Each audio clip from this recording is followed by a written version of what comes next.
Josiah Choi spent his life chasing geological wonders, trusting his partner, Graham, with his life on every descent. In July 1993, he entered the mouth of Whisperwind Caverns in Nevada and was never seen again, presumed lost in its unmapped depths. For 15 years, his son Nolan held on to the belief that his father, an expert caver, wouldn't make a simple mistake. Then, a new generation of explorers mapping the cave's upper levels stumbles upon a faded yellow safety line, anchored to a cairn and leading directly into a seamless, solid rock face. A wall where geology reports from 1990 showed a clear passage existed. It's a strange thing when a single phone call can make 15 years of grief feel as fresh as the day it began. If you've ever lost someone to the unknown, you'll understand what I mean. Let me know in the comments if that feeling is something you can relate to. For Nolan Choi, the past wasn't a distant country. It was a room he lived in every day. At 35, he was a geologist, just like his father, surrounded by rock samples and topographical maps in his small office at the University of Nevada. On his desk, next to a stack of survey reports, sat a faded photograph from 1993. It showed a man in a blue jumpsuit and a red helmet at the mouth of a cave, a confident smile on his face as he coiled a rope. That man was his father, Josiah, and the photo was taken the morning he disappeared. The official report was simple and tragic. Josiah Choi, 42, lost in a sudden cave-in while exploring an uncharted section of Whisperwind Caverns. His partner, Graham Thorne, had barely escaped with his life and had filed the report himself. For 15 years, that was the story, a story Nolan accepted on the surface but rejected in his heart.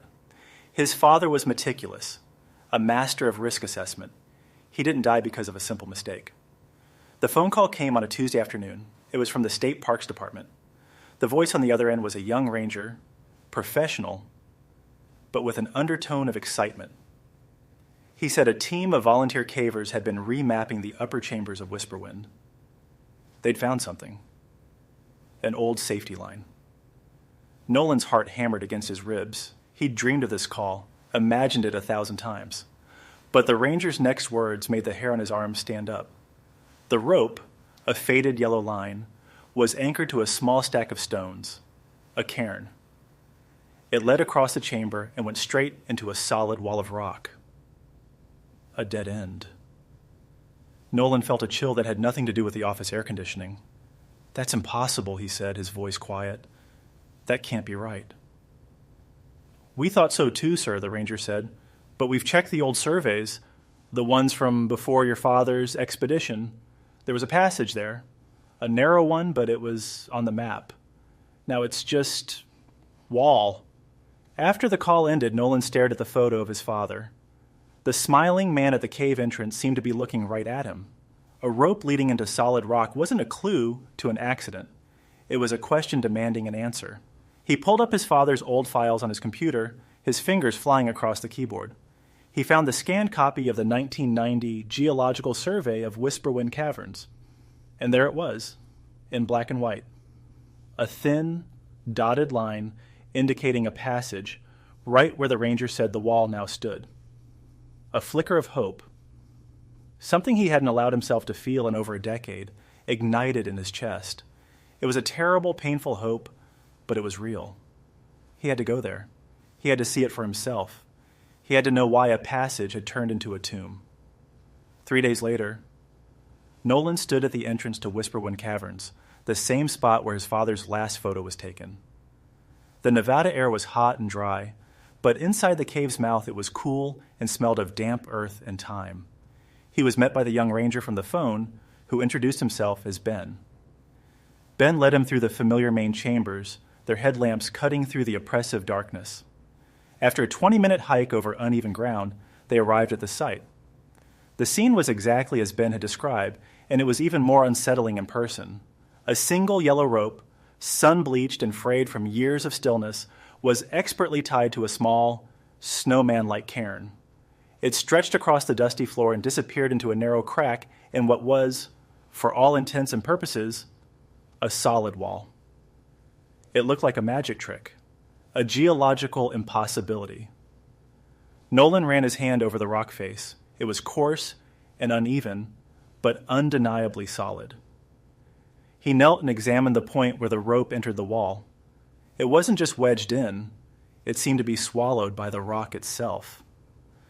The team that found it left a small memorial plaque, Ben said, pointing to a little brass plate near the cairn. Nolan barely glanced at it. He was a scientist, and this scene defied science. He took out a small geologist's hammer from his pack and tapped the wall gently. The sound was a dull thud. Solid. He pulled out a high-powered flashlight and aimed the beam into the tiny fissure where the rope vanished. He could see nothing but darkness and the rope disappearing into the unknown. That night, back in a cheap motel room in the nearby town, Nolan couldn't sleep. He spread his father's old maps and notes across the bed. The 1990 survey was clear. The passage had been there. So what could have happened? A natural collapse was the official story, but a collapse that created a perfectly seamless wall? It didn't add up. He decided his next stop had to be the park archives. He needed to read the original 1993 incident report filed by the only witness, his father's partner, Graham Thorne. The next morning, Nolan found himself in a dusty, climate-controlled room, a cardboard box of old files in front of him.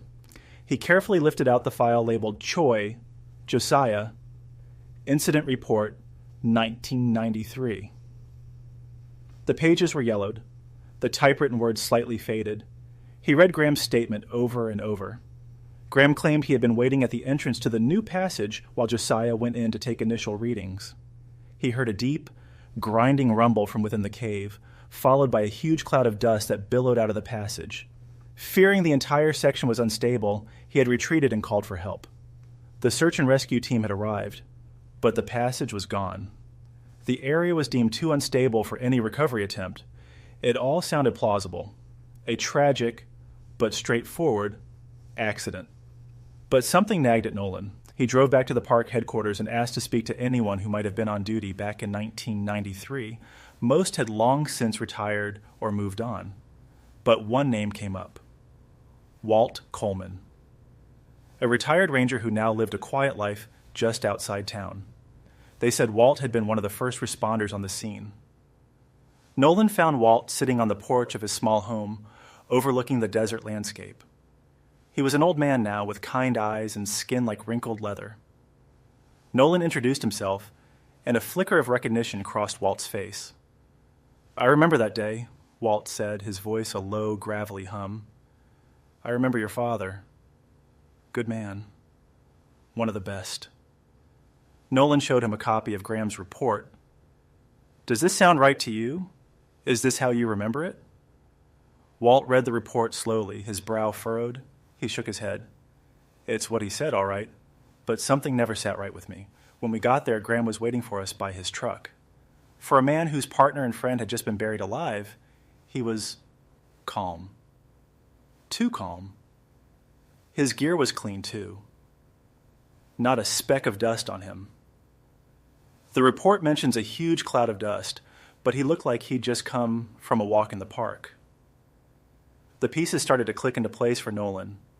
A calm witness, a clean set of gear, a passage that had vanished. He explained to Walt what the new caving team had found, the rope leading into a solid wall. Walt listened intently, his gaze fixed on the distant mountains. When Nolan finished, he nodded slowly. "I always had a feeling there was more to that story. If you're going back up there to look at that wall, you might want an extra pair of eyes. An old pair, but they still work." The next day, Nolan and Walt stood before the impossible wall. Walt ran his weathered hand over the rock, just as Nolan had. "Doesn't feel like a natural rock fall," Walt muttered. "A collapse leaves a jumble, a mess of broken rock. This is too neat." Nolan agreed. With his training, he began to see things he'd missed in his initial shock. He scanned the area around the sealed passage, his eyes tracing the patterns in the rock. A natural collapse follows existing fault lines and weaknesses. This wall seemed to cut right through them. Then he saw it. Near the floor, almost hidden in the shadows, was a series of fine, parallel fractures in the surrounding rock. They radiated outward from the sealed passage. They weren't the chaotic cracks of a natural event. They were uniform, controlled. Walt, look at this, Nolan said, his voice trembling with excitement. He pointed to the fractures. These look like blast marks. He scraped a small sample of dust from one of the cracks into a collection vial. He didn't have a field kit to test it properly, but he had a strong suspicion of what he would find. He looked at the wall, then back at the rope leading into it. This wasn't a grave made by nature. It was a door that someone had deliberately and violently slammed shut. The official story wasn't just wrong, it was a lie. And the only person who could have told that lie was Graham Thorne. Back in his motel room, Nolan's hands shook as he ran the rock sample through a portable chemical analyzer. The results confirmed his worst fears. The screen glowed with the chemical signature for ammonium nitrate, a primary component in commercial dynamite. The passage hadn't collapsed. It had been blown shut. His father hadn't been the victim of a tragic accident. He had been murdered. The room felt small, the air thick. Nolan paced back and forth, his mind racing. Motive. He needed a motive. Why would Graham kill his father? They were partners, friends.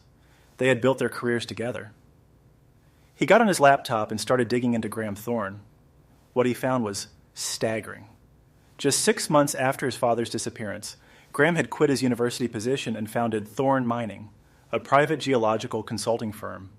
The company had become wildly successful, specializing in the identification and extraction of rare earth minerals. Today, Graham Thorne was a multimillionaire, a respected figure in the mining industry, a man who gave keynote speeches at international conferences. The motive hit Nolan like a physical blow. They must have found something in that cave, something valuable, something worth killing for. He searched for upcoming geology conferences and found one scheduled for the following week in Las Vegas. The keynote speaker was Dr. Graham Thorne. Nolan booked his ticket. The hunt was over. It was time for a confrontation. The conference was held in a sprawling, opulent hotel on the Las Vegas Strip. The air hummed with the quiet, confident chatter of academics and industry titans. Nolan, dressed in a borrowed suit that felt stiff and unnatural, felt completely out of place. He spotted Graham across the ballroom, holding court with a group of investors. Graham looked exactly as Nolan remembered him from 15 years ago, only older, richer, and more self-assured. Nolan waited until Graham finished his keynote address, a polished presentation on sustainable mining practices. As the applause died down and people began to mingle, Nolan approached him. "Graham," he said. Graham turned, a polite, professional smile on his face. The smile faltered as he recognized Nolan. "Nolan? My God. It's been years. You look so much like your father." "I've been thinking about my father a lot lately," Nolan said, keeping his voice steady. "I was just up at Whisperwind Caverns." The color drained from Graham's face. "Whisperwind? Why would you go up there?" "A new team of cavers found something," Nolan said, watching Graham's eyes carefully. "They found his safety line. It's still anchored in that last chamber. The rope leads right into the wall where the passage used to be." Graham forced a sad smile. "Yes, the collapse. A terrible tragedy. I still have nightmares about it." "It wasn't a collapse, Graham," Nolan said quietly. "I found the blast marks.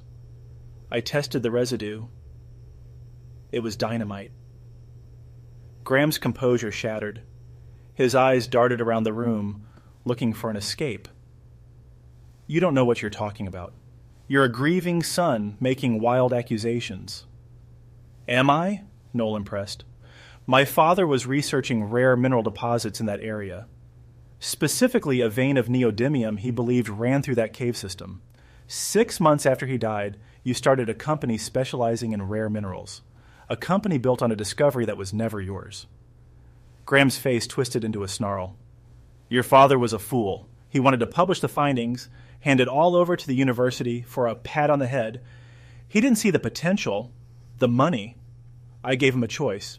We could be partners, real partners, and be set for life, but he was self-righteous. He called me a thief. He said he was going to report me." The confession spilled out of him, a torrent of greed and resentment held back for 15 years. "So you sealed him in," Nolan whispered, the horror of it washing over him. "I did what I had to do," Graham hissed, grabbing Nolan's arm. "That discovery was mine as much as his. I wasn't going to let him ruin my life." "You left him to die in the dark." Unbeknownst to Graham, Nolan's phone had been recording the entire conversation in his jacket pocket, and standing just a few feet away, blending in with the conference attendees, was Walt, who had already quietly flagged down hotel security. As Graham's voice rose, 2 uniformed officers moved in. "Is there a problem here, gentlemen?" one asked. Nolan just looked at Graham. The fight was gone from the older man's eyes, replaced by the cold, stark realization that it was all over. The excavation of the sealed passage was a slow and careful process. With Graham's confession and the evidence Nolan had provided, the state authorized the operation. 2 weeks later, they broke through. The passage was just as it appeared on the old maps. And there, just inside, were the remains of Josiah Choi. Beside his body was his field pack. Inside, his final notes, meticulously detailing the size and quality of the neodymium deposit, a discovery that could have changed the world of technology. Nolan gave his father the burial he had been denied for 15 years. It was a small service, attended by old friends, colleagues, and a grateful university. Standing at the graveside, Nolan finally felt the weight of the unknown lift from his shoulders. Justice had been served. Graham would spend the rest of his life in prison, his empire built on theft and murder crumbling to dust. The truth hadn't brought his father back, but it had brought him peace. Nolan knew he would continue his work as a geologist, not just in his father's footsteps, but in his honor, carrying forward a legacy of truth and honest discovery. What do you think drives a person to betray a trusted partner for money? Is it a sudden snap or a slow decay of character that was always there? Share your thoughts below. And if this story moved you, consider subscribing for more tales of mysteries finally solved.